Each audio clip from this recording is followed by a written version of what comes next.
ஒரு பெரிய வெற்றி கிடைச்சும் மனசுல ஒரு விரக்தி. இது எப்படி சாத்தியம்? கேட்கறதுக்கே கொஞ்சம் விசித்திரமா இருக்கு இல்லையா? வாங்க, ஒரு தலைவரோட கதை மூலமா தலைமைத்துவத்தோட ரெண்டு வெவ்வேறு உலகங்களை பத்தி தெரிஞ்சுக்க போறோம். இந்த முரண்பாட்டுக்கு பின்னாடி ஒளிஞ்சிருக்கிற ரகசியத்தை இப்ப பார்க்கலாம்.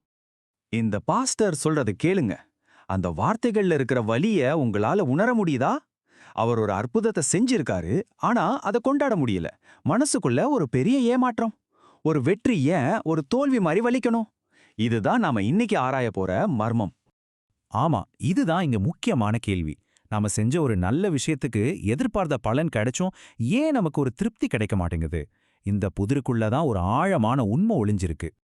உண்மையில இந்த பாஸ்டரோட விரக்திக்கு காரணம் அந்த குணமான மனுஷன் கிடையாது. இது ரெண்டு வேற வேற உலகங்கள், ரெண்டு வேற வேற மனநிலைகள். ஒன்னோட ஒன்னு மோதுறதுனால வர்ற பிரச்சனை. வாங்க, அந்த ரெண்டு உலகத்தையும் கொஞ்சம் விரிவா பார்க்கலாம். இந்த அட்டவணைய பாருங்க. இதுதான் அந்த ரெண்டு சிஸ்டத்துக்கும் உள்ள வித்தியாசம். ஒரு பக்கம் பாரம்பரிய முறை. மக்களை எப்படியாவது ஒரு கட்டிடத்துக்குள்ள கொண்டு வரணும். ஞாயிற்றுக்கிழமை எத்தனை பேர் வராங்கன்றத வச்சுதான் வெற்றியே தீர்மானிக்கப்படும். இன்னொரு பக்கம் இயக்கத்தோட தலைவர். அவர் மக்கள் எங்க இருக்காங்களோ அங்க போறாரு. அவரோட வெற்றி புது புது இடங்கள்ல புது புது குரூப்ஸ் உருவாகிறத பொறுத்தது. இந்த ஊமை அந்த பாரம்பரிய முறையை அப்படியே படம் பிடிச்சு காட்டுது. பாருங்க, என்னோட இடம் ரொம்ப சூப்பர், நான் சொல்ற விஷயம் ரொம்ப சூப்பர், அதனால மக்கள் என்ன தேடி வரணும்னு எதிர்பார்க்கிறது. ஆனா இயக்கத்தோட மனநிலை இதுக்கு நேர் எதிரானது. அது ஒரு ரெஸ்டாரண்ட் மாதிரி இல்ல, அது ஒரு ஃபுட் ட்ரக் மாதிரி. பசியோட மக்கள் எங்க இருக்காங்களோ அங்கேயே தேடி போய் அவங்களுக்கு உணவு கொடுக்கறது. மக்களை நம்மகிட்ட வர வைக்கிறத விட நாம மக்கள்கிட்ட போறது தான் இங்க முக்கியம். இந்த மனநிலை வித்தியாசங்கள் அவங்க பயன்படுத்துற வழிமுறைகளையே மொத்தமா மாத்திடுது. சரி, அந்த பாஸ்டர் நல்ல நோக்கத்தோட செஞ்ச ஒரு விஷயத்தை எடுத்துக்கலாம். ஆனா அதுல என்ன தப்பு இருந்துச்சுன்னு பார்க்கலாம். அவர் ரொம்ப பெருமையா சொல்றாரு, அவரோட குடும்பத்துல டிஸ்கவரி பைபிள் ஸ்டடி, அதாவது டிபிஎஸ் நடத்துறாராம். அவர் சொல்றத கேட்டா அது ஒரு நல்ல பக்திமயமான குடும்ப கூட்டம் மாதிரியே தெரியுது. ஆனா இங்கதான் ஒரு பெரிய ட்விஸ்ட் இருக்கு. அவர் செஞ்சது ஒரு நல்ல விஷயமா இருக்கலாம், ஆனா அது டிஸ்கவரி பைபிள் ஸ்டடியே கிடையாது. அவர் அதோட உண்மையான நோக்கத்தையே புரிஞ்சுக்கல. அப்போ உண்மையான டிஸ்கவரி பைபிள் ஸ்டடினா என்ன? வாங்க பார்க்கலாம். அதுல மூணே சிம்பிளான ஆனா ரொம்ப சக்தி வாய்ந்த படிகள் இருக்கு. இது வெறும் படிப்பு இல்ல, ஒரு பெரிய மாற்றத்துக்கான கருவி.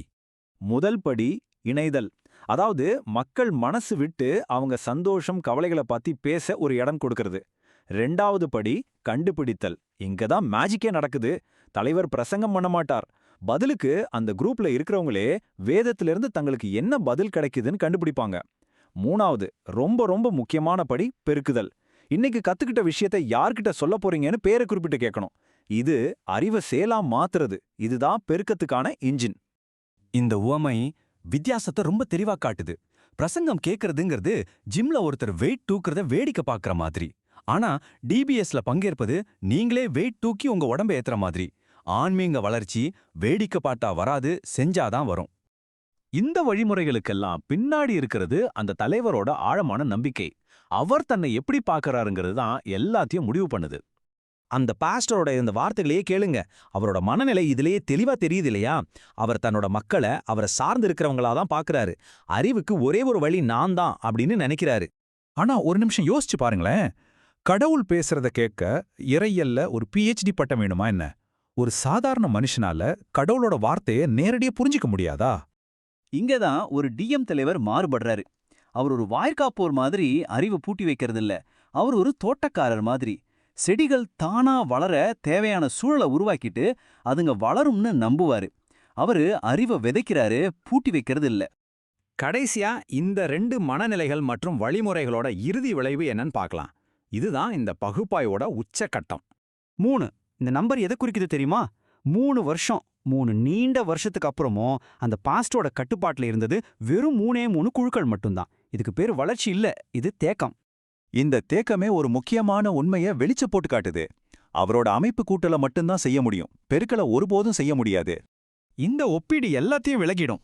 கூட்டலோட இலக்கு மக்களை ஒரு நுகர்வோரா பார்க்கறது. ஆனா பெருக்களோட இலக்கு ஒவ்வொரு நபரையும் ஒரு உற்பத்தியாளரா, ஒரு புதிய தலைவரா மாத்துறது. ஒன்னு மெதுவா நகரும், இன்னொன்னு அதிவேகமா பரவும். அதனால இந்த கேள்வி நமக்குத்தான்.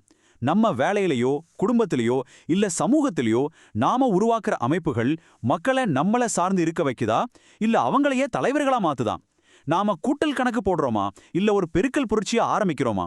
உங்க பதில் உங்க எதிர்காலத்தை மட்டும் இல்ல, உங்களை சுத்தி இருக்கிற பலரோட எதிர்காலத்தையும் தீர்மானிக்கும்.